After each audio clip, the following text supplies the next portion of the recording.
नमस्कार, आप सभी का स्वागत है। नवरात्रि के दिनों में माँ के 9 रूपों की आराधना पूरे भक्ति भाव से होगी। मित्रों, माता के कई स्वरूप है और माँ का हर स्वरूप ही भक्तों का सुख, समृद्धि और शक्ति देने वाला है। अपने भक्त के छोटे से प्रयास से ही माँ तुरंत प्रसन्न होकर उसकी झोली खुशियों से भर देती है। वही उसकी छोटी सी एक भूल कई बार उन्हें नाराज भी कर जाती है। अर्थात जितनी जल्दी माँ प्रसन्न होती है, उतनी ही जल्दी रुष्ट हो जाती है।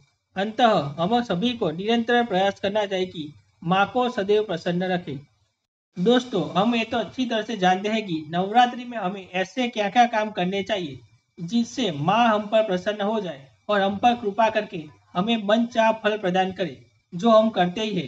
पर क्या हम ये जानते हैं कि हमारी इन गलतियों से ही माँ नाराज हो सकती है और हमें उनके क्रोध का सामना तक करना पड़ सकता है।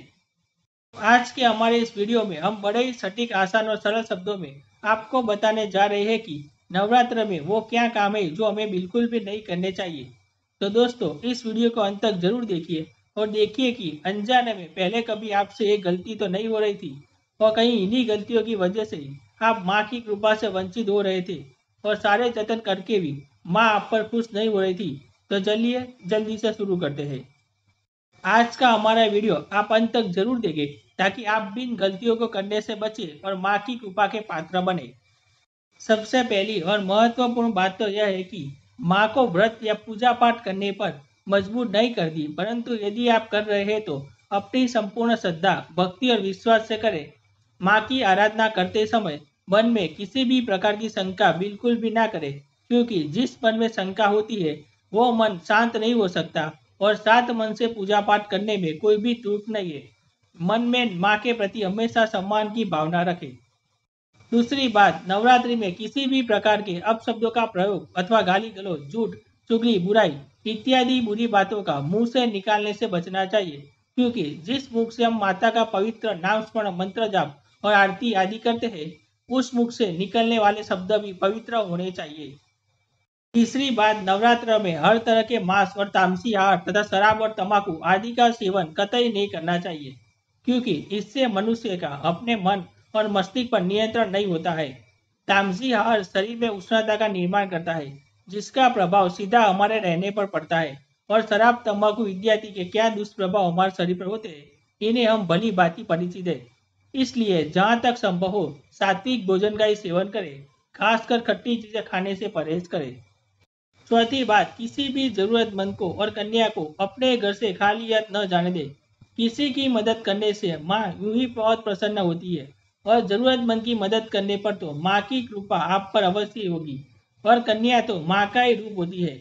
इन दिनों में माँ कन्या के रूप में विचरण करती है। अतः यदि कोई कन्या हमारे घर से खाली हाथ चली गई तो समझो माँ को ही हमने खाली हाथ भेज दिया। तो माता ने हमें इतना सामर्थ्य दिया है कि हम किसी के लिए कुछ कर सके तो जरूर करें, अन्यथा माँ को ये बात अच्छी नहीं लग सकती। पांचवी बात, इन दिनों में बाल न कटवाए, दाढ़ी न बनाए और नाखून नहीं काटे, क्योंकि बाल और नाखून बढ़ने में हमारे शरीर की ऊर्जा का प्रयोग होता है और इस समय उपवास आदि करने वाले लोगों को शक्ति की बहुत आवश्यकता होती है। छठी बात, चमड़े की वस्तुओं जैसे बेल्ट, पर्स इत्यादि के उपयोग से बचे, क्योंकि इसे पशुओं को मारकर बनाया जाता है, जो माँ को कभी भी अच्छा नहीं लगेगा। सातवीं बात, अखंड दिया को घर में रखा है तो उसे छोड़कर घर को बंद करके जाना नहीं चाहिए। दिया हमारी आस्था का और माँ के सम्मान का प्रतीक है। यदि किसी घरेलू जानवर के धक्के से गिर जाए तो ये हमारे लिए बड़ी मुसीबत बन सकता है। वहां पर माँ विराजमान होती है और जलता हुआ दिया गिर जाए तो घर में आग लगकर अनचाही दुर्घटना भी हो सकती है, क्योंकि दिए को बुझने से बचने के लिए हम इसमें ज्यादा तेल डालते रहते हैं। आठवीं बात, माता का नाम स्मरण, पाठ, मंत्र, जाप आदि पूरी श्रद्धा और भक्ति और नियम के साथ करें और अति आवश्यक न हो तो बीच में ना उठे और ना ही किसी से बात करें, इससे आपका ध्यान भटकेगा। नवमी बात, दिन में न सोए, क्योंकि श्री विष्णु पुराण के अनुसार नवरात्रि के समय दिन में सोना वर्जित है। 10वीं बात, मासिक धर्म के समय मंदिर इत्यादि में जाने से बचे।